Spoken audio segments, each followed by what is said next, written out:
Welcome to Audio Able, an extension of our blog at Able United.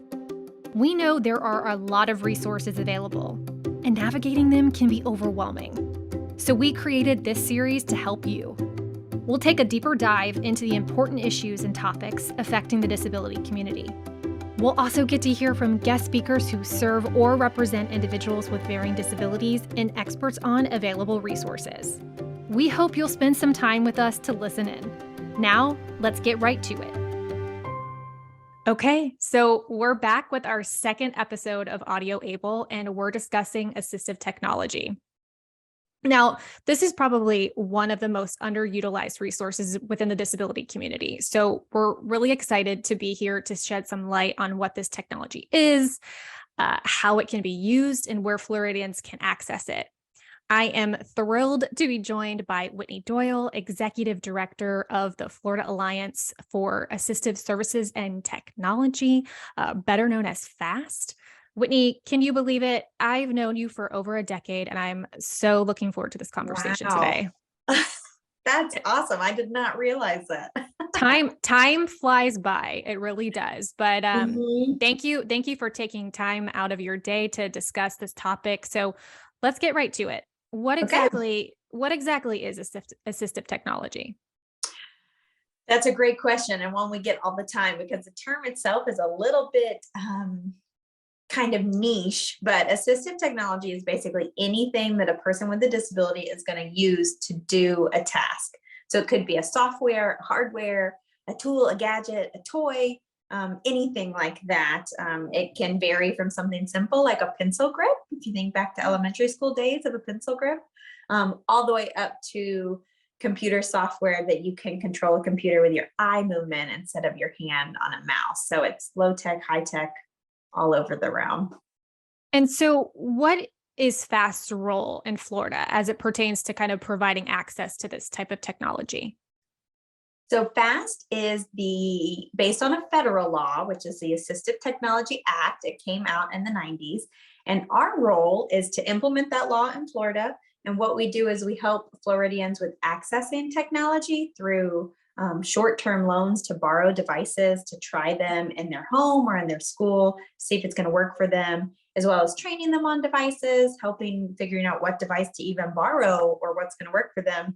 And then the other part that we do is we help with financing if there's an opportunity that someone wants to take out a personal loan to be able to purchase a device, or recycling devices if they have something in their closets that they want to donate so that someone else in their community can use them. That's awesome. And I kind of want to take a step back too, because you kind of talked a little bit about some of the types of devices that are available, but can you go into kind of some of the different categories that you guys have that you provide through your services? Yeah, absolutely. So we have libraries of devices around the state, and we partner with 12 different organizations. So there's a regional location for FAAST closest to you in your area, which can all be found on FAAST.org. And those locations have libraries, and we actually categorize our assistive technology into 10 categories. And I'm not going to list all 10 because I'll forget them, but some of the more popular ones are like communication devices, hearing devices, vision devices, those kinds of things. So some of the tech we have are like tabletop magnifying devices. So they sit on top of a table or a desk, and you can put a book or a magazine and it will read the text for you or magnify the text or flip the color contrast. But we also have some vision tools that can be handheld. So like we have a C pen where you can, it looks like a pen, it's a little bit thicker, maybe like a marker, but you can put it in your pocket, pull it out, and it'll read the text out loud for you from any document. So you can read a menu or really anything wherever you are. So that's kind of some of the vision stuff. Some of the hearing, we have some like sound amplifiers, some that you can wear on your person and then give like the other connector to another individual. So if you're in a classroom or listening to a presentation, you can have the sound amplified without having to, sit in the front of the room necessarily. We also have a ton of like adaptive toys and learning devices.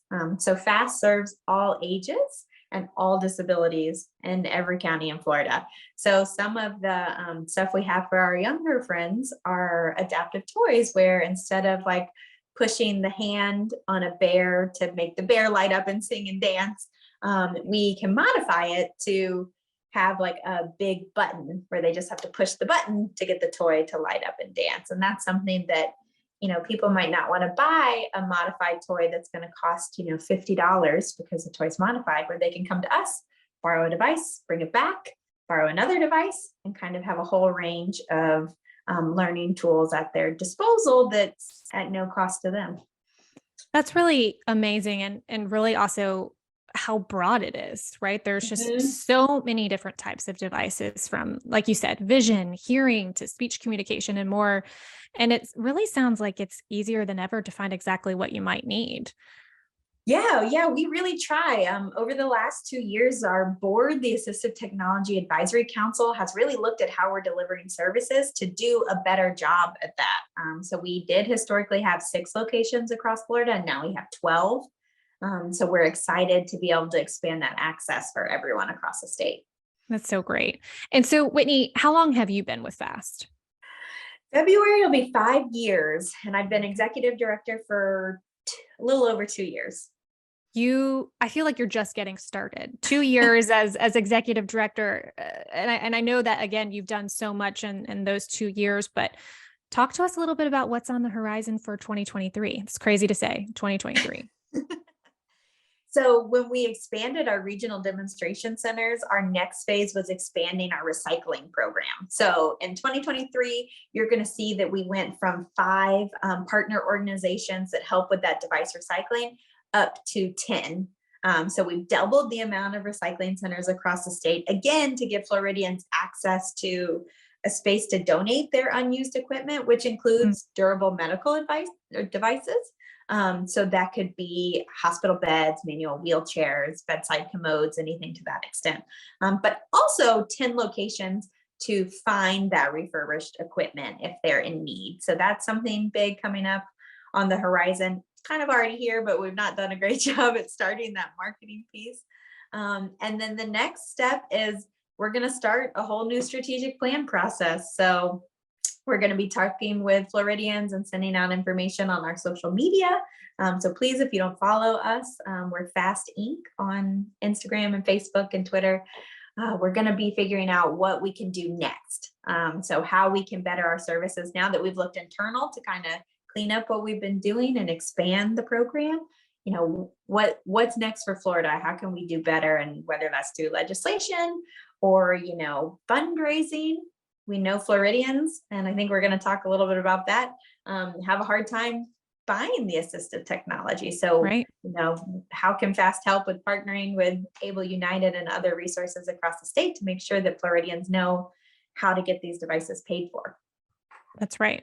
And one of the ways is utilizing funds saved in an Able United account, which is, again, it's a great way to be able to save and then utilize those funds for things like assistive technology. So we're really excited to hear that, and just sounds like so many wonderful things are, upcoming for FAAST. But I want to kind of put this question on you. I always really love closing with this question of, if listeners were to take one thing away from our conversation, what would it be? Assistive tech is a part of everyone's life. So people with disabilities and people without disabilities. So I encourage everyone to think about what technologies are helping them in their day-to-day life, and then what technologies could they use to help them do things further. So exploring kind of technology as an everyday piece, but where are the gaps? Where can FAAST help with figuring out how to live a higher quality of life, or whatever life we all want to lead? That's right.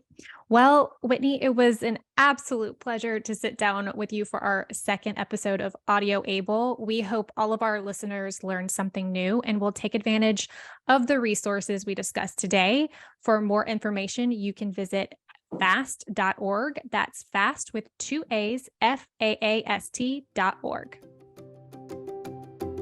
Well, that's it for now. Have topics you'd like us to address? Interested in sharing a resource? Drop us a line at info@ableunited.com. Thanks for listening in, and we'll catch you next time on Audio Able.